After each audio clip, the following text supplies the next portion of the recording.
Hello scrapers! In this tutorial, I'll show you how to use Google News Scraper in n8n with the Outscraper official node. So let's dive right in. First, let's add a trigger to start your workflow. For this example, I'm using a chat trigger, but feel free to use any trigger that suits your needs. Next, let's add the official Outscraper n8n node. And select Search News for Google.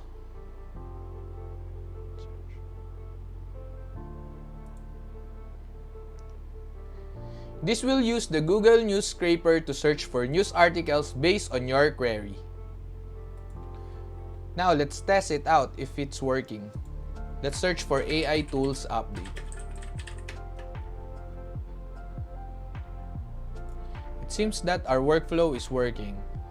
Now, let's add a split out node to split out the results of the Google Maps of the Google News Scraper.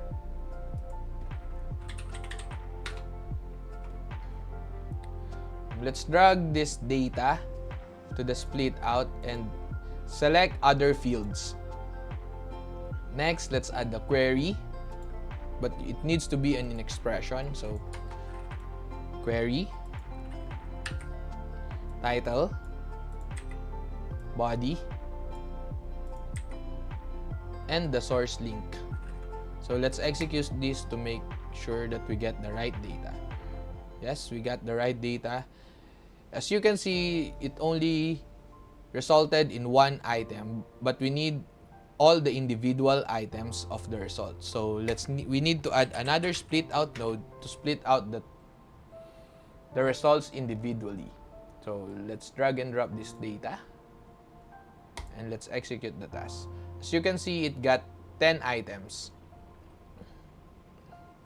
After that, we need to append it to a Google Sheets. I prepare a Google Sheet for this example, where you can see the query, title, body, and the source. So let's append it to this Google Sheets. Okay, so let's add Google Sheets. Then append row in the sheet. Then we need to select the right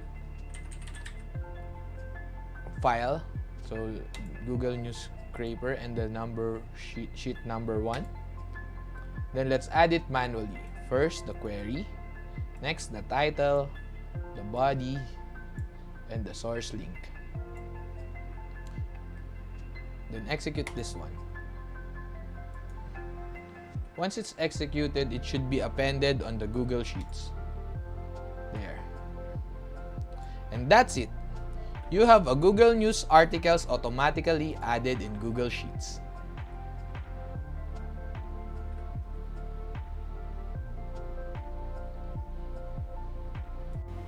And that's how you use the official n8n Outscraper node to scrape Google News. Head over to Outscraper and try our free tier. Happy scraping!